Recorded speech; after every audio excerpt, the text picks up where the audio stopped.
नमस्ते। आज हम एक बहुत ही दिलचस्प विषय पर बात करने वाले हैं। स्मार्ट मैन्युफैक्चरिंग और इंडस्ट्री 4.0 में कैन यानी कंट्रोलर एरिया नेटवर्क की भूमिका। नमस्ते। हाँ, ये एक ऐसी तकनीक है जो आजकल ऑटोमेशन और स्मार्ट फैक्ट्रीज की दुनिया में बहुत अहम हो गई है। बिल्कुल। हमारे पास एक लेख की कुछ अंश हैं, स्मार्ट वे निर्माण में कैन की भूमिका। तो आज हम इसी के आधार पर समझने की कोशिश करेंगे कि ये टेक्नोलॉजी फैक्ट्रीज के लिए क्यों जरूरी है और भविष्य में इसका क्या रोल होने वाला है। जरूर। तो शुरू करते हैं। ये कैन आखिर है क्या चीज? इसे ऐसे समझ सकते हैं कि ये फैक्ट्री का एक तरह का नर्वस सिस्टम है। हाँ, बिल्कुल सही कहा। एक डिजिटल ढांचा जो सेंसर, कंट्रोलर, मशीनें, इन सबको एक साथ जोड़ता है। ताकि वो आपस में बात कर सकें बिना किसी देरी के। एग्जैक्टली बिना रुकावट, बिना देरी के तालमेल के साथ काम कर सकें। ये इंडस्ट्री 4.0 के लिए इसीलिए इतना महत्वपूर्ण है। क्योंकि ये ऑटोमेशन और रियल टाइम डेटा शेयरिंग को मुमकिन बनाता है। हाँ, पहले सोचिए सब सिस्टम अलग अलग काम करते थे, शायद जानकारी भी मैनुअल लेनी पड़ती थी। कैन ने उस चीज को बदल दिया। ये वो बुनियाद है जिस पर आप कह सकते हैं कि स्मार्ट फैक्ट्री की पूरी इमारत खड़ी होती है। सही।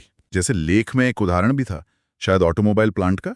हाँ, जिसमें रोबोटिक आर्म्स और कन्वेयर बेल्ट को सिंक्रोनाइज करने के लिए कैन इस्तेमाल हुआ। और नतीजा, प्रोडक्शन बढ़ गया, गलतियां कम हो गई। हाँ, करीब 15% प्रोडक्शन बढ़ा और गलतियां काफी कम हुई, क्योंकि सब कुछ सही समय पर हो रहा था, सिस्टम्स आपस में लगातार बात कर रहे थे। और वो रियल टाइम डेटा वाली बात, वो तो कमाल की है। बिल्कुल। लेख में बताया गया है कि कैसे एक मशीन का तापमान बढ़ने पर सेंसर ने तुरंत अलर्ट भेजा और बड़ी खराबी होने से बच गई। हाँ, समय पर मेंटेनेंस हो गया और एक बड़ा शटडाउन टल गया।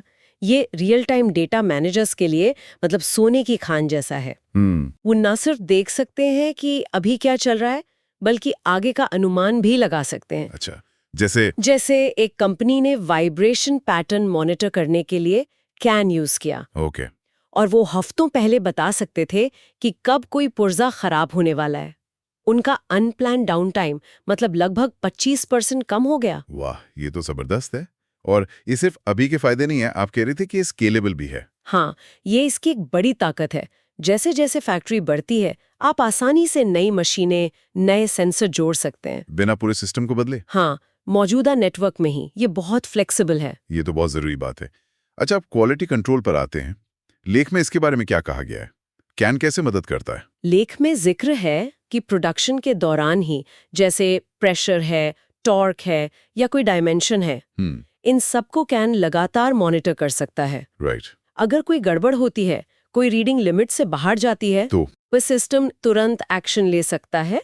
हो सकता है उस पीस को रिजेक्ट कर दे या ऑपरेटर को अलर्ट भेज दे। अच्छा, तो खराब प्रोडक्ट्स कम बनते हैं। हाँ, और कच्चे माल की बर्बादी भी कम होती है, जिसका सीधा असर लागत पर पड़ता है। सही। कम वायरिंग, आसान डिजाइन, कम खराबी। लेख के हिसाब से ये सब मिलकर कॉस्ट कम करते हैं। बिल्कुल। एक जगह तो ये भी लिखा था कि पारंपरिक वायरिंग के मुकाबले कैन से इंस्टॉलेशन का टाइम और कॉम्प्लेक्सिटी आधी रह गई। ये तो काफी बड़े फायदे हैं। अब थोड़ा भविष्य की तरफ देखें। लेख क्या कहता है आगे के लिए? लेख बिल्कुल साफ कहता है कि कैन सिर्फ कम्युनिकेशन के लिए नहीं रहेगा।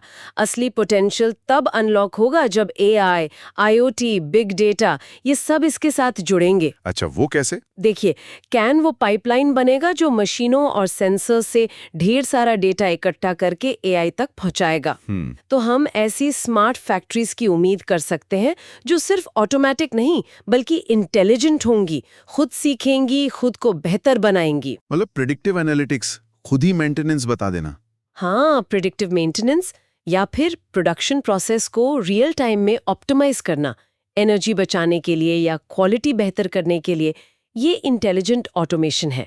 तो कुल मिलाकर बात यह है कि स्मार्ट मैन्युफैक्चरिंग के इस दौर में टिके रहना है तो CAN को अपनाना अब कोई ऑप्शन नहीं रहा। हाँ, ये एक जरूरत बन गया है। लेख भी यही बात रेखांकित करता है। ये वो नींव है जिसके बिना इंडस्ट्री 4.0 का पूरा फायदा उठाना मुश्किल है। बिल्कुल। और यहाँ एक बात सोचने वाली है जो सीधे लेख से नहीं है पर इसी से जुड़ी है। बताइए।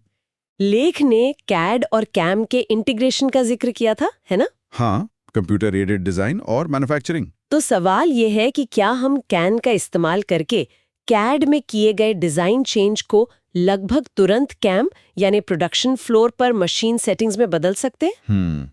मतलब डिजाइन से प्रोडक्शन तक का रास्ता एकदम छोटा। हाँ, क्या ये डिजिटल ट्विन और फिजिकल प्रोडक्शन के बीच की दूरी को पूरी तरह पाट सकता है?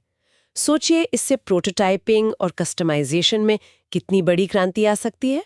ये वाकई एक अहम सवाल है भविष्य के लिए। इस पे जरूर सोचना चाहिए।